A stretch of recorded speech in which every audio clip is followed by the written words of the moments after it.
PRX is something is a special kind of player. He plays the game with a rare breed of aggression and does so with both the operator and his trusty Vandal. His creativity and superb mechanical skill combined with one of the highest mouse sensitivities in the pro scene make something a consistent highlight reel and one of the flashiest players in all of Valorant. In this video, I want to study his aim and mechanics to learn the secrets of Something Special's sauce. The first thing that you'll notice about Something is that his aim is a unique combination of obscenely accurate crosshair placement and some of the fastest and most accurate flicking aim in the game. This is an odd combination because you'd expect someone with great pre-aim to not need to flick too far or too often. However, because Something is consistently putting himself in crazy exposed positions, he often has to make wild adjustments just to cover all of the angles. Moments like this are common and spots where the majority of players probably die with little value. However, Something is a player that thrives in the chaos and the danger, and here is where one of his secrets lies. You see, Something has a superior level of what I will just call lethal intent. And what I mean is that every time when he swings into an angle or fight, he is aggressively seeking contact as he moves through the map. It's super rare to see Something get surprised by someone playing an odd angle or swinging on a strange timing. There's a saying that you never aim a weapon at someone unless you are prepared to use it, and Something diligently applies this principle to Valorant. It's almost like he has visualized all of the potential places that an enemy could be, even as he peeks an angle with his crosshair placed where he thinks the enemy will be.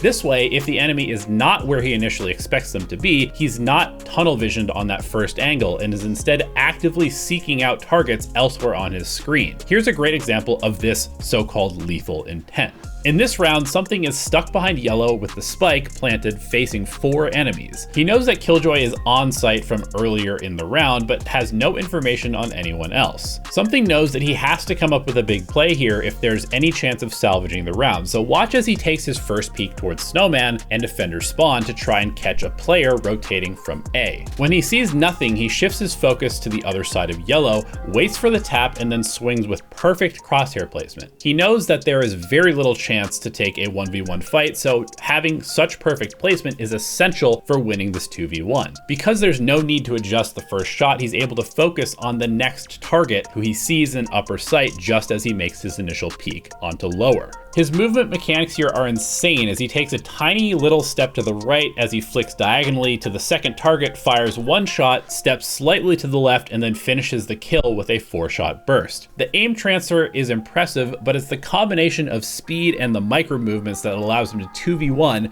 without taking a single point of damage. He then rechecks Snowman and gets shot at just as he turns away from the angle. Now with dash popped, he really wants to take a fight, so he re-peeks into the Snowman angle, but then has to go looking for contact before his dash timer runs out. As he checks the lower angles of sight, he swings into the open right as the enemy Sova appears in upper sight. Sova slightly whiffs the shot and Something again shows the crazy diagonal flicking speed as he adjusts to Sova.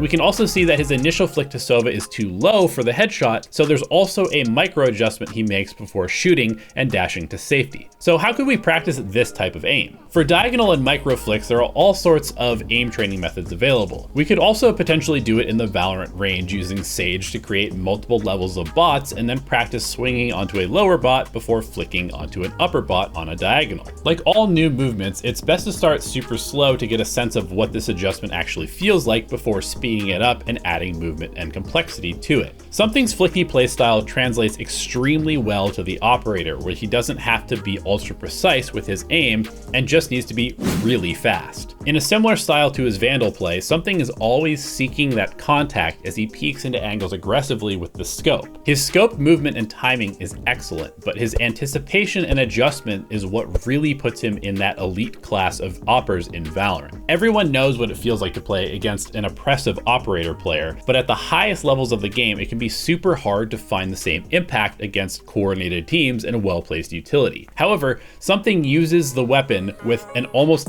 dumb level of confidence, and this lets him take timings and win fights he really has no business finding. Watch how he approaches this retake by first catching the repositioning Sova on a tiny gap in the backside wall as he rotates. Then in a 2v3 with 2 ops, he needs to break through an active Viper wall. This is an extremely dangerous but necessary play, and we can see that his initial pre-aim as he steps through the wall is on B main. He's clearly still prepared for any of the potential angles somebody could be on because his flick to the left is instantaneous and it drops the Viper and their wall. He repositions and then remembers seeing some shots from the back corner of the site as he peeked the Sova earlier in the round, so he dashes forward to confuse the enemy about his positioning and then posts on the corner angle in back sight. His patience to wait out the jiggle peek is perfect as Chamber then swings into his crosshair trying to take a timing on something, who he thinks is slowly walking up towards him. He then smokes the spike to defuse half, and after his teammate dies defending him, something has to chase the KO back into cover with a quick blade. This gives him just enough time to tap and instantly post back on the angle at headshot height where he's expecting a potential jump peek from the KO. Instead, KO wide swings and something's crosshair is able to catch him for the kill and the defuse. He's a master of using middle ground angles with the operator and adjusting to opponent positions. You'll constantly see him take a line with the scope that is sort of floating in between several different potential spots for an enemy to appear, and he trusts his ability to focus and instantly react to the less accurate pre-aim, and this allows him to cover way more potentially dangerous fights at the same time. Something has been very open about his use of aim training in his development as a player, and so these kinds of speedy adjustments are a natural part of his game. Honestly, the best way to practice with the op is just to take it into deathmatch and run around taking as many absurd fights as you can. Just jump into angles, swing into fights aggressively, and get used to pushing the limit of what you can get away with in a very low stakes environment. Yes, people will call you cringe, but you're not the one sitting in a corner with max volume holding an angle now, are you? The final piece of the puzzle for something is that his instinct and aim combine to allow him to make absurd positioning decisions and movement plays. Added in a lot of cases by Jet's dash and updraft, something is always looking for the most unorthodox way to approach a fight, trusting his aim and his timing to outduel opponents in crucial one and done positions or on bizarre off angles. It's also interesting to see how his flicking speed translates into a lot of success at close range fights and in chaotic utility situations because movement gets much more difficult to track and reaction time becomes king. Take this round, for example, where something is on an attack operator and PRX are trying to hit the A site in a 3v4 situation. Something is unafraid to let his scope lead the way and puts himself at the vanguard of the attacker's push onto site. He quickly realizes that there might actually be some space towards defender spawn due to the earlier fight in middle, so he uses Dizzy to take an angle and deletes Breach from the server to even the numbers. He then uses Wingman to disengage and repositions to a slightly more passive angle before taking a timing peek off of Sound into the Boba angle right as Sova goes for a recon dart. He stays active, immediately checking for a player on market, and then uses Mosh Pit to deny the drop down into front sight while re-peeking towards the back of pillar.